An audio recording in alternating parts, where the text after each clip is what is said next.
오늘 우리 서북지역노예회가 지나온 30년을 감사하며 앞으로 30년을 준비하기 위해서 가장 필요한 것이 무엇인가 기도하면서 생각을 했습니다. 기도하는 가운데 그것은 바로 연합이라고 생각이 되어졌습니다. 아무래도 지역 중심이 아닌 무지역 노예들의 연합단체이기 때문에 하나가 되고 연합이 된다는 것은 결단코 쉬운 일이 아니라고 생각되어집니다. 그럼에도 불구하고 오늘 우리가 앞으로 30년을 더 눈부시게 부응하고 하나님의 나라를 확정하기 위해서는 연합의 중심이 필요하다고 저는 생각합니다. 제가 서북지역노예협의회 30회기 대표회장을 지냈습니다. 지나간 30년의 세월이 그냥 간 것이 아니고 하나님의 뜻과 섭리가 있어서 에베네셀로 여기까지 왔습니다. 그런데 이러한 연합, 우리 서로 다른 각자가 하나가 되기 위해서는 공통된 분모가 있어야 된다고 저는 생각을 하고 있습니다. 그것이 무엇인가? 그것은 바로 우리는 서북 지역이라고 하는 한 가지 중요한 사실입니다. 우리가 비록 서로 다른 노예에 속해 있고 무지역 노예로 구성되어 있지만은 하나의 공통 분모가 있는데 그것은 서북 지역이라고 하는 사실입니다. 그렇다면 서북 지역이 도대체 어떠한 곳이기에 그러한 지역의 신앙이 무엇이고 우리가 서로 다른 마음도 있지만은 연합하기 위해서 하나의 신앙적 기초를 다시 한번 되새길 수 있는 시간이 되어야 될 것입니다. 오늘 본문은 기원전 8세기 활동했던 이사야가 갈릴리 지역의 미래를 예언한 말씀입니다. 그것으론 바로 멸시받던 땅, 사망의 그늘질 땅, 갈릴리를 영화롭게 한다는 말씀이었습니다. 사실 복음서를 읽을 때 갈릴리 지역은 낭만적인 곳이라고 생각이 쉽습니다. 특별히 갈릴리 호숫가를 우리는 연상하게 됩니다. 그러나 사실 역사적으로 갈릴리 지역은 대내적으로 매우 어려움이 있던 지역이었습니다. 대내적으로 강대국들에 의해서 외침을 받았던 땅이었습니다. 기원전 8세기부터 2세기까지 500년이 넘는 세월 동안 주변의 강대국에 의해서 지배를 받았습니다. 그래서 갈릴리의 유대인들은 그 땅에서 자신들의 주권을 거의 행사하지 못했습니다. 내적으로는 당시 예루살렘 유대인들에게 지역적인 차별을 받던 것입니다. 아무래도 신앙의 중심이 예루살렘에 있다 보니 자연스럽게 갈릴리 지역은 소외되고 천대받고 무시를 받던 땅이었습니다. 이러한 갈릴리가 영원한 땅이 된다고 하는 선지자 이사야는 분명코 예언을 해주셨습니다. 이 예언의 말씀이 예수님을 통하여 성취가 된 것입니다. 왜냐하면 예수님 또한 갈릴리 나사렛 출신이기 때문입니다. 갈릴리 출신이신 예수님의 복음 사역을 통해서 그 땅이 영화롭게 될 것이고 그 당시 변방이었던 갈릴리가 복음의 센터, 복음의 중심이 된다는 하나님의 말씀이었습니다. 복음의 얼머지에 선교사님들이 복음을 가지고 한국에 와서 전하였는데 그런 복음을 가장 적극적으로 선제적으로 수용적으로 받아들인 지역이 바로 서북 지방입니다. 지금으로 말하면 평안남북도, 평안북도에 있는 그 당시의 자강도, 황해도를 의미하고 있습니다. 이 지역 사람들이 선교사님들이 전한 복음에 가장 적극적으로 받아들였습니다. 그래서 한국에 처음 세워진 교회가 바로 서북지방의 하나인 1884년 황해도의 소래교회입니다. 사실 서북지방은 성경의 갈릴리와 같이 대외적으로 참으로 어려움이 많았던 지역입니다. 서북지방은 지정학적 요충지였습니다. 많은 열강에서 매칭을 받았습니다. 전쟁이 많이 일어났던 지역입니다. 19세기 말에는 청일전쟁과 러일전쟁이라는 두 차례의 큰 전쟁을 치르게 되었습니다. 뿐만 아니라 이 서북지역은 우리나라 내에서도 차별을 받던 지역이었습니다. 19세기 말 우리 한국교회가 복음을 처음 수행할 당시 아무래도 조선시대 중심이 서울이었기 때문에 바로 그것이 정치, 경제, 사회, 문화가 집중되어 있었습니다. 정치적으로 모든 면에서 서북지역은 변방이었습니다. 그 이유는 조선시대 과거제들을 치를 때 인구 비례를 중심으로 운영되었기 때문에 자연스럽게 인구가 많이 살던 남쪽 지방으로 조선시대 조정의 주요 인사들, 요직을 맡은 관리자들이 집중되어 있기 때문에 결국 서북지역은 차별을 받았습니다. 대내적으로 어려움을 겪었던 서북지방에 하나님의 뜻이 이루어지기 시작했습니다. 선교사님들이 복음을 전했습니다. 엄청난 놀라운 역사와 기적들이 일어나기 시작했습니다.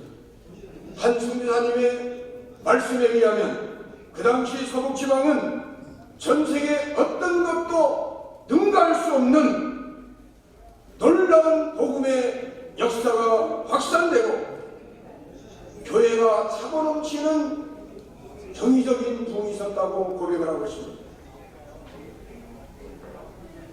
그렇습니다. 이렇게 서북지방에서 특별히 장로교가 한국 기독교의 중심이 되었고 그러한 지방의 도시들 가운데 평양이 기독교의 영적인 수도가 되었다는 사실입니다. 그 당시 서울은 세속화되어 있었습니다. 한국 초기 교회 중심 영적 수도는 평양이었습니다. 이 평양을 중심으로 장로교 교세가 점점 확장이 되었습니다. 복음이 전파되었습니다. 명실공히 장로교 합동이 한국교회의 중심이 되었다는 사실입니다. 이런 서북지역 기독교가 해방 이후에도 주도하여 장자교단의 명맥을 이은 것은 사실입니다. 그리고 그 중심에 서북지역 노예 교회들이 중심이 되어서 오늘 이 역사적인 사역을 이루어온 것입니다.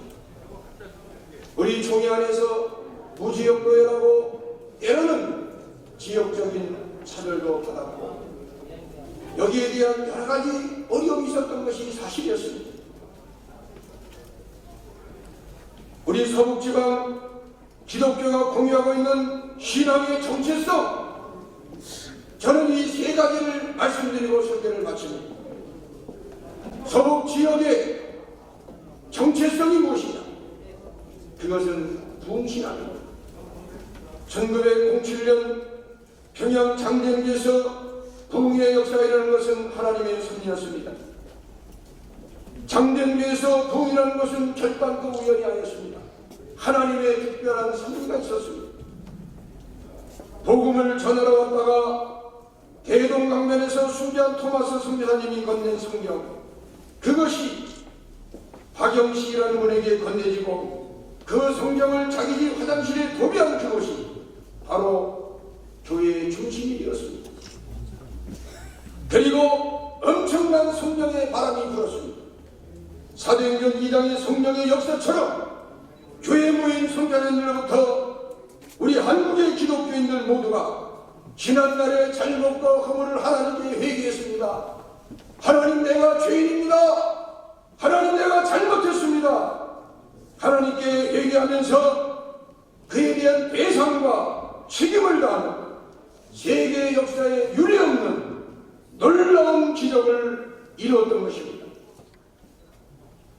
저는 오늘 이 자리에 모이신 존경하는 우리 목사님, 장로님들, 서북지역 노예교회에 속해 있는 우리 모두가 다시 한번 우리 40여 노예와 3,800교회마다 평양 장미연교회에 일어났던 이 성령의 역사가 우연이 아니라 오늘 이 시대에 우리 지역 노예, 우리 각자의 노예도 이러한 신앙의 붕괴 물길이 타오를 수 있기를 주님의 이름으로 축원합니다.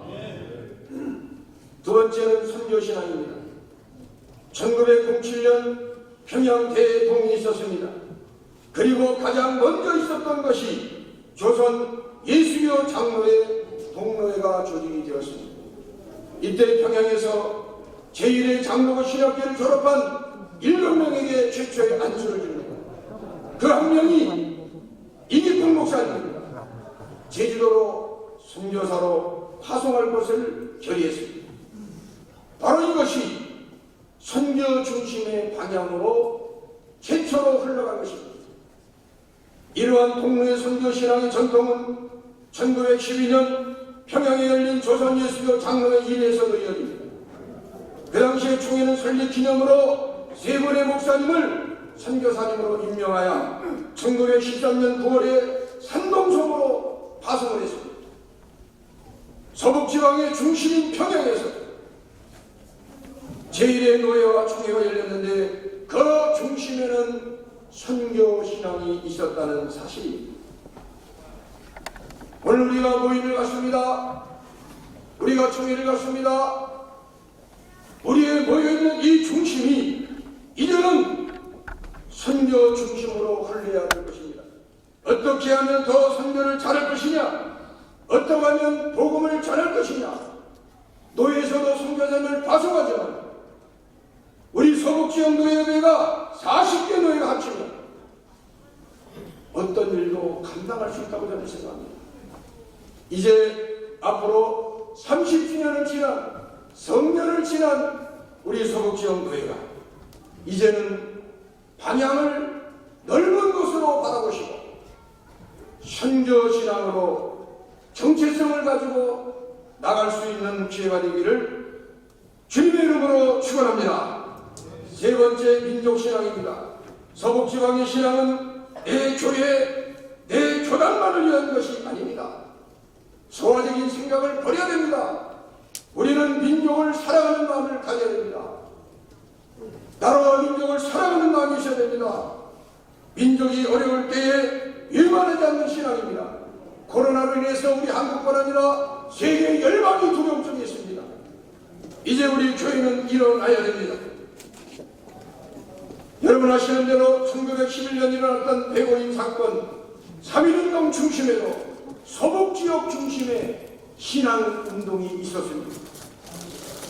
1번은 1907년 평양 대공 이후에 서북지역 기독교인들이 너무나도 세력이 강해지니 1번은 서북지역 기독교 세력을 제거하기 위하여 그들에게 일본 총독을 암살했다고 하는 2명을 죽이고 씌우고 그들을 옥에 가두는 핍박의 사건들이 일어났습니다.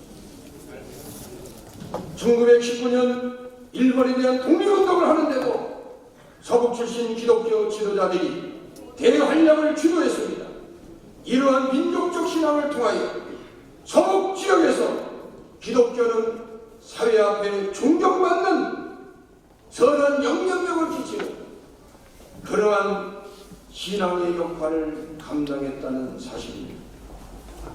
존경하는 우리 목사님, 장로님, 비록 우리가 지형은 틀리고 생각과 사상이 틀리다 할지라도 나와 생각이 다른 사람들이 있지만은 민족의 위기 앞에서 우리는 대동단결이 됩니다. 하나가 되어야 됩니다. 십자가로 복음으로 하나가 되어서 연합하여 이 모든 어려움을 이겨나갈 수 있는 우리 서북지역 노예회가 그 중심에 서서 앞으로 전진해 갈 수 있는 그러한 기회가 될 수 있기를 주님의 이름으로 축원합니다. 오늘날 우리 기독교의 공적 신뢰도가 땅에 떨어졌습니다. 우리 서북지역노예협의회가 대동단결해서 다시 한번 동의의 신앙 그리고 선교의 신앙, 민족의 신앙을 가지고 앞으로 우리 서북지역노예회가 우리 총회와 교단을 뛰어넘어서 여기에 머물러 있을 것이 아닙니다. 이제는 우리 한국교회와 세계 열방의 교회를 향하여 우리 서북지역노예회가 중심이 되어서 전진하고 나갈 수 있는 오늘의 총회가 되고 앞으로의 30년, 60년, 100년 되기를 바라보면서 이 역할을 감당할 수 있는 우리 서북지역 노예협의회가 되기를 주의 이름으로 축원합니다. 하나님 감사합니다. 하늘문을 여시고 주님의 은혜가 임하게 하시고 오늘 예배를 마치고 모든 회부가 하나님의 뜻 가운데 이루어질 수 있도록 주여 하늘문을 열어주시고 축복하여 주옵소서. 예수님의 이름으로 간절히 기도하옵나이다. 아멘.